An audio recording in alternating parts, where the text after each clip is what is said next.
Hello everyone, this is Husker Eurocat welcoming you back to the 2022 off-season video as part of the New York Jets franchise on Madden 20. Unfortunately, the Jets lost to the Browns in the AFC Championship game, so that brings their season to a close. But we have a really interesting off-season to look forward to. The Jets have no cap space and are out of cash to spend on top talent to keep their roster at a competitive level. As a matter of fact, they're in the negative cap space area and need to make some big moves in order to make it through this off-season.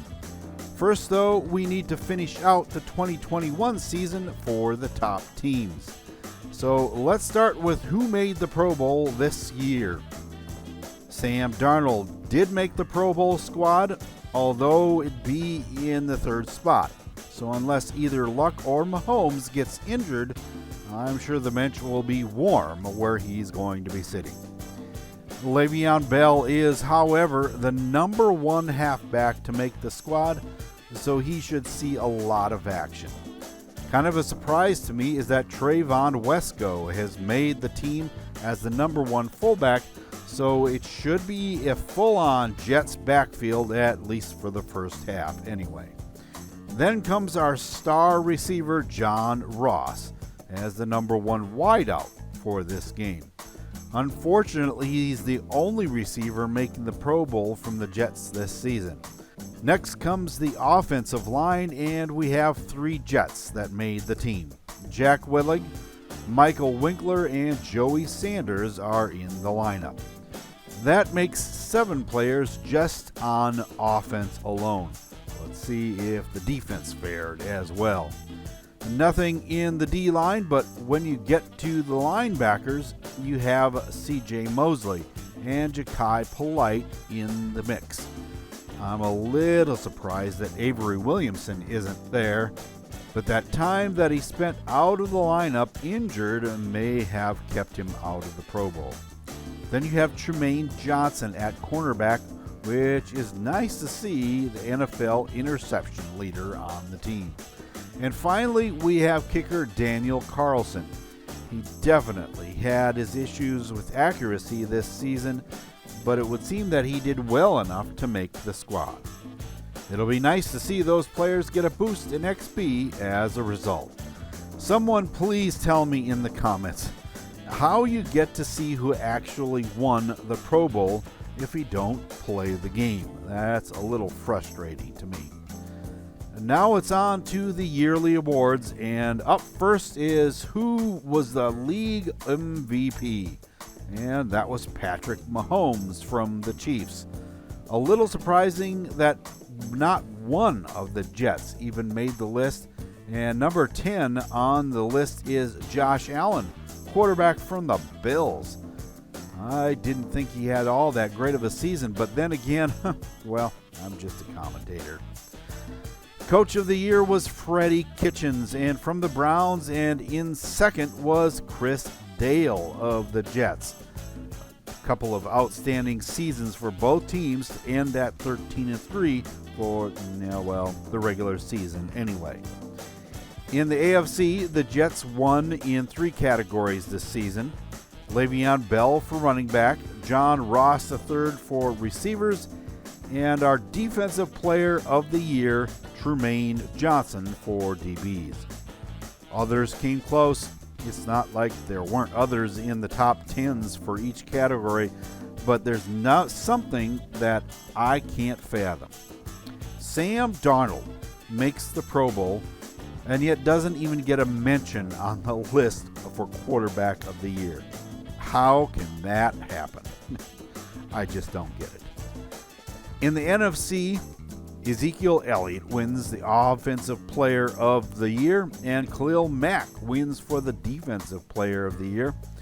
As for winners in the individual categories, no one team dominated, although the Cowboys and the Bucs split them with 2 wins apiece. Obviously, Zeke Elliott for running back, and then Zach Martin for the O-line, and then the Bucs added Antoine Noel as defensive back. and Matt Gay as the best kicker in the NFC. All in all, some pretty well-known names taking home the hardware, but I still can't get over the fact that Darnold got snubbed. It may have been the exorbitant number of picks that he threw during the season, but I'm just bewildered that he didn't win a thing. Now, who won the Super Bowl? In our last episode, we learned that the Panthers had a convincing win over the Redskins to get to the Super Bowl matchup, but they fall short against the Browns. In looking at the game stats, it would appear that the Browns' defense was just a bit too much for Carolina to handle. The Panthers were held to just under the century mark on the ground, and Cam, well, he just couldn't get it done through the air. If you wanted to get technical, the game was over at the break, and Cleveland coasted to an easy victory at Hollywood Park. That brings us to the end of the 2021 season, and it's on to the 2022 off season. We already commented that the Jets are out of money, so re-signing a number of players is out of the question. A simple $550,000 offer couldn't be made to back up defensive tackle Donovan Rushing, and it looked like the Jets were almost $7 million in the hole. This was unfortunate because there was some really good talent in free agency this season. Imagine what could have been done if New York could have landed just a couple of these top talents to add to a team depleted of their top talent. So where do the Jets go from here? Middle linebacker C.J. Mosley has been traded to the Arizona Cardinals. New York wasn't able to secure anything for the 2022 NFL Draft, which was not good. But they did get 3 draft picks for the 2023 NFL Draft out of the deal. A 3rd, 6th, and 7th round picks is now in the hands of the Jets. With Mosley gone, that dramatically changed the finances of the Jets because he had a big contract. They go from almost $7 million in the hole to just over $16.5 million to spend. Only issue is that it took the entire free agency period to get the deal done, so the Jets will have to be satisfied with what they get in the draft and maybe some leftovers from what wasn't taken out of the free agency pool. So started the 2022 NFL Draft, with New York having to wait for pick number 30. 29 picks ahead of you is like forever. But with their first pick, they go O-line with left tackle Seth Smith. A 75 overall and should be very close to a day one starter if need be. Right now they have Jack Willig in that slot, and he may have to play second string for a year or two, but I'm sure he'll be great depth on the O-line as a whole. After seeing their next choice that shouldn't have gone until the 3rd round, drafted 10 spots ahead of their number 30 pick, they got a little concerned and tried to do trades to move up, but had no bites. Even middle linebacker Bryson Armstrong, that New York was high on, was taken almost a round early. It was a gift since he was an under 70 overall player, and the Jets thought that he might have a higher overall than that.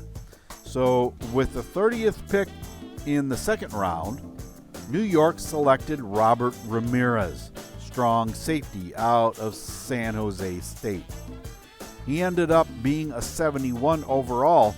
Now, anxiety set in at this point, and the Jets traded some late round picks to move up in the draft, with the 49ers having to give up their current 3rd, 6th, and 7th round picks. The Jets secured San Francisco's 3rd round pick. What New York thought was a good deal turned sour when they selected left tackle Jordan Baker out of Florida, because he turned out to be a 66 overall O-lineman and most likely will be headed for the practice squad. Definitely not a day one impact player, that's for sure. Now to the 30th pick of the 4th round. The Jets select defensive tackle Jeremy Tillman, that turns out to be a 66 overall as well. Only there was a full round between picks, so it just highlights the disappointment that New York must have felt around earlier. In order to move up again, the Jets traded with Tampa Bay. For their 5th round pick, New York gave up their second set of 6th and 7th round selections. And in the 5th round, the Jets end up with another disappointing pick.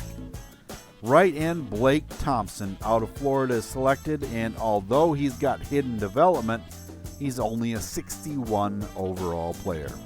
He's going to need that very good development in order to be useful in a couple of years, I would think anyway. So the Jets take 5 players in the NFL draft, with 2, maybe 3 at the most, being solid additions to the team right now.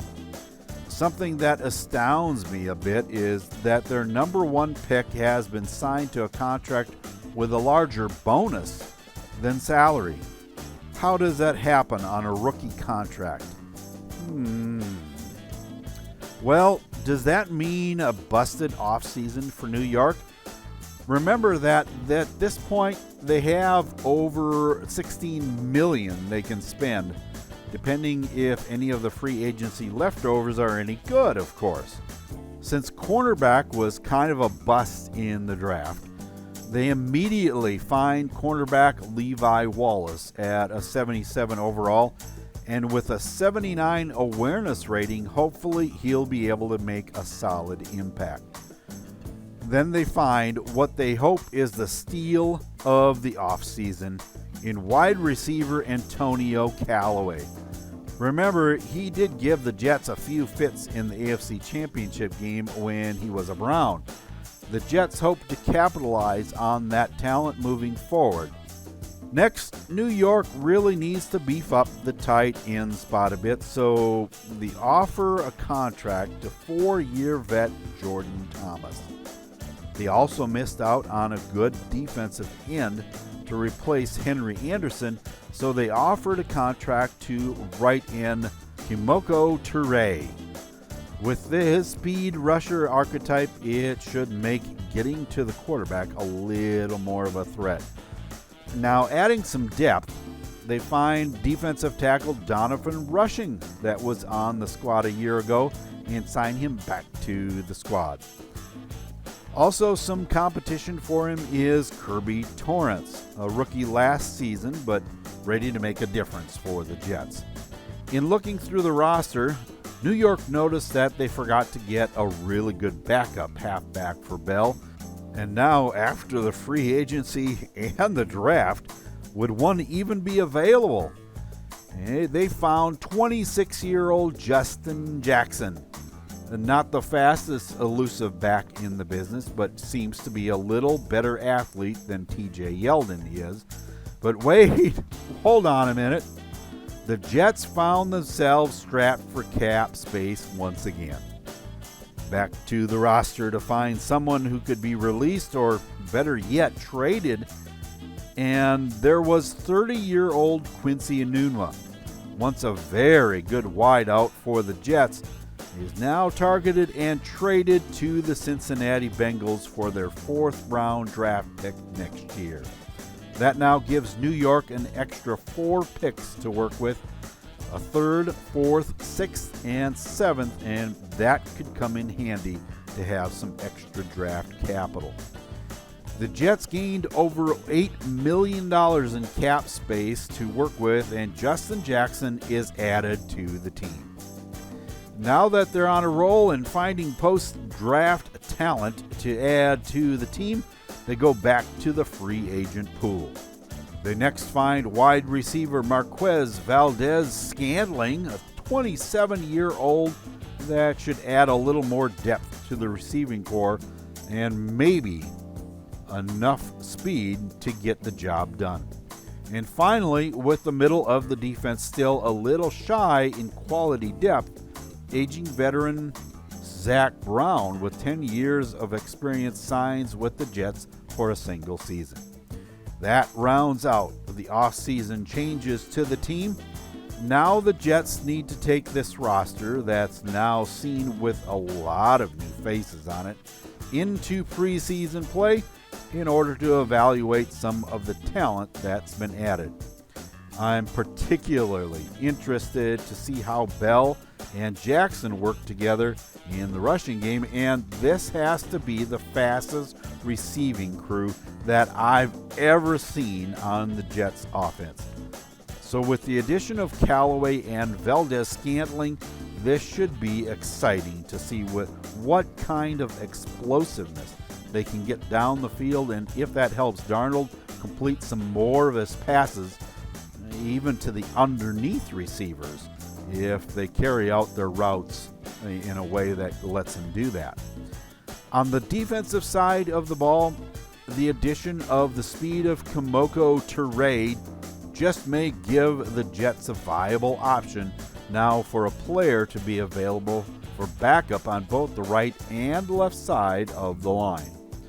With the regression of Tremaine Johnson, Levi Wallace should be a solid addition to the cornerback crew, and I'm really interested to see how rookie Robert Ramirez is going to handle that strong safety spot, especially given that there are big expectations at that position due to the presence of one Jamal Adams.